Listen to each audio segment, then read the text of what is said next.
Bonjour à tous, Chu Ganabila. Je vous propose aujourd'hui de revenir sur mon livre Le karaté en 90 dates en parlant de la personne de Narahara Shigeru, donc, qui apparaît pour la date de 1902.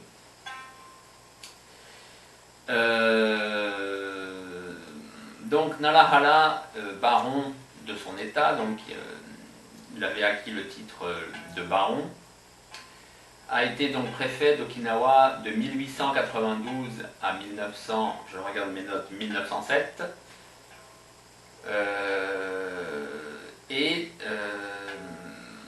Donc c'est en plein dans la période, notre date donc de 1902 est en plein dans cette période, ça faisait déjà 10 ans qu'il était préfet, donc il représentait le pouvoir central japonais à Okinawa, et qu'il exerçait, on va dire, de façon presque zélée, une autorité visant à faire rentrer Okinawa dans le moule japonais. On va revenir un peu donc sur Narahara. Donc Narahara est né en 1832 à Satsuma. Satsuma, c'est donc le fief qui avait envahi les Ryukyu en 1609. Donc déjà, on va dire qu'au niveau de la symbolique, c'est pas mal. On met un ancien samouraï, puisque c'était ça, du fief qui dominait ce qui autrefois était Okinawa, c'est-à-dire les Ryukyu, à la tête donc du département. C'est un homme à poigne, c'est-à-dire que quand il fallait taper sur la table, même on va dire tuer des gens ou les incarcérer, il n'hésitait pas à le faire. Il fut par exemple impliqué dans le meurtre d'un Anglais en 1862. Ça c'était près de Tokyo, c'était à Yokohama je crois, c'était là où il y avait beaucoup d'étrangers.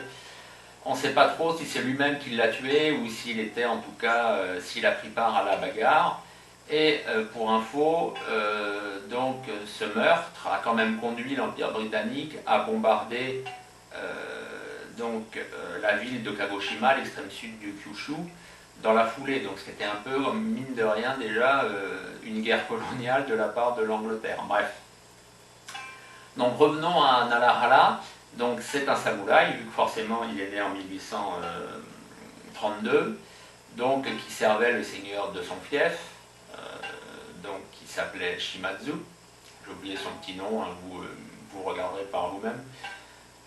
Forcément, à l'époque, le samouraï, c'était plus un fonctionnaire qu'autre chose. Donc c'était un peu l'homme de confiance donc, du seigneur.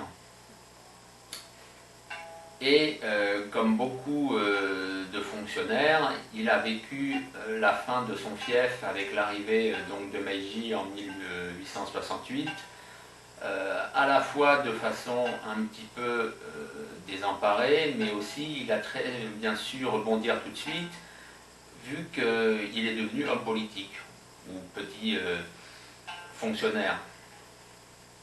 Enfin, en tout cas, il était dans l'administration publique.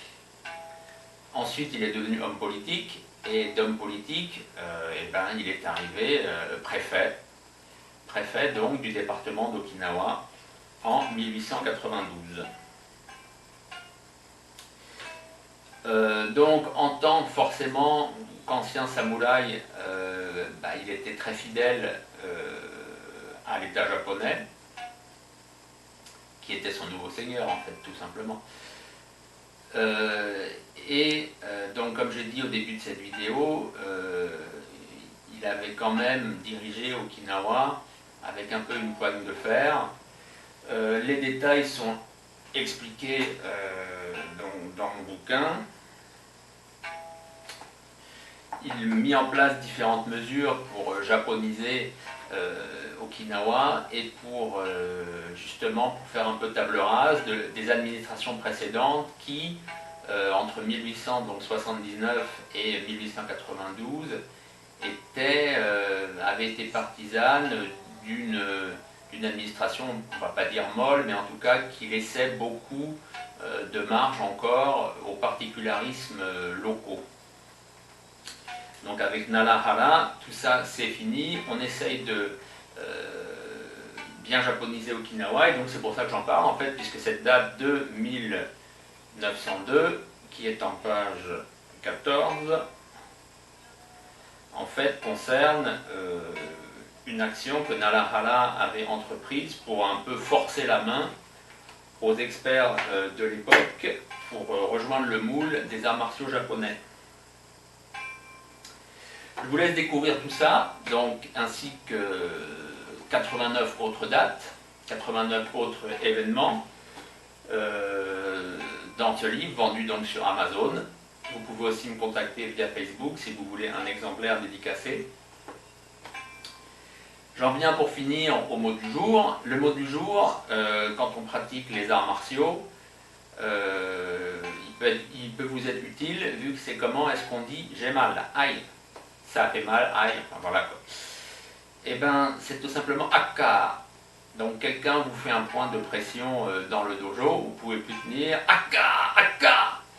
Voilà, et là on comprendra tout de suite que ça vous fait mal. Mais encore faut-il que la personne ait au moins plus de 40 ans pour comprendre ce que vous allez dire. Et bien je vous dis à bientôt.